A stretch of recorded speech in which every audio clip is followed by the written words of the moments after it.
Welcome back to another Porsche Fanatic video. Completely different. Let's start there. I replaced the stock shocks that had 60,000 kilometers, 40,000 miles over our Central American roads and dozens of track days with Bilstein B6 and lowering springs.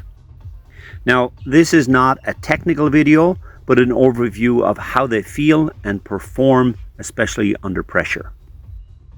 Some of the problems with the original ones: the Boxster sat too low. It had a floating feeling post 120k or about 80 miles per hour, and a lot of negative feedback trembling while driving slowly or normally over B roads. The 987 was originally on stock shocks with H&R 1-inch lowering springs. It did look great, but it just sat a tad too low and did scrape a lot on my property entrance and also on speed bumps, of which we have a lot of these. After exhaustive research, part of which was looking here far and wide on YouTube with little success, so hopefully this video will help you out when determining whether to go with B8s or B6s. I went with the Bilstein B8 as opposed to the shorter yet similarly stiff B6 on Vogtland 1-inch lowering springs, which I got very lightly used on our Facebook group at less than 1/3 of the price of a new set. So who could turn that down? There's a lot of differing opinions on whether you should even use the B8s with lowering springs. The common thread was that the B6s are the way to go because they are shorter and designed to work with lowering springs. But I can tell you 100% that the B8s with 1-inch lowering springs works just perfectly fine.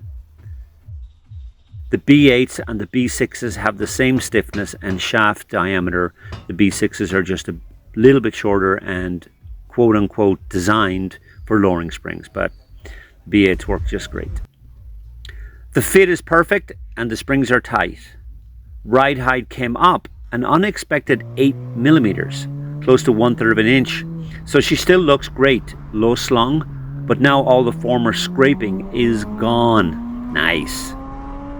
The first big difference is that I can feel all 4 shocks. Great positive feedback.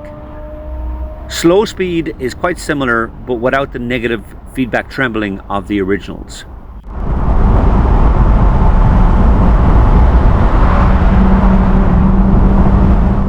To me, the new experience is best described as a gentle pitter-patter feedback coming from all 4 wheels, which feels very positive.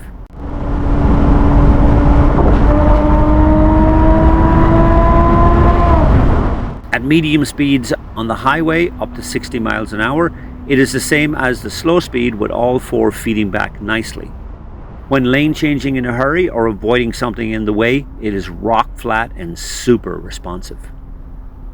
Then over 160 kilometers an hour or 100 miles an hour is where the biggest difference really is.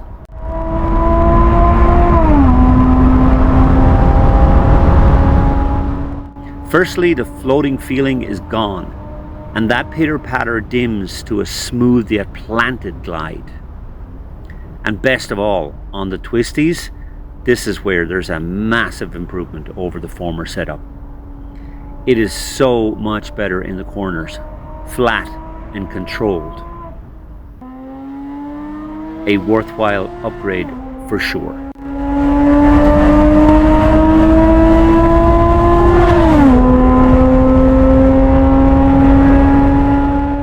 The only drawback, and yes, I saved the bad news for last, if the road condition is superbly awful, and I mean dreadful, then the chatter can be quite annoying. Not that it wasn't in the old setup, but at least the stock shocks were more forgiving. And thank God there's not a lot of roads around here in that bad a shape which can't be easily avoided.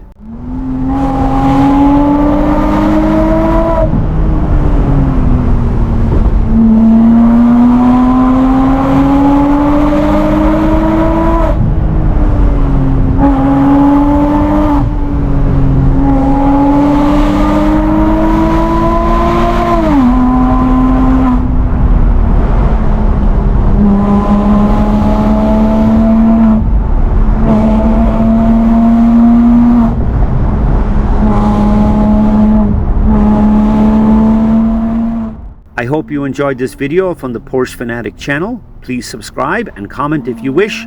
Always glad to help.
No.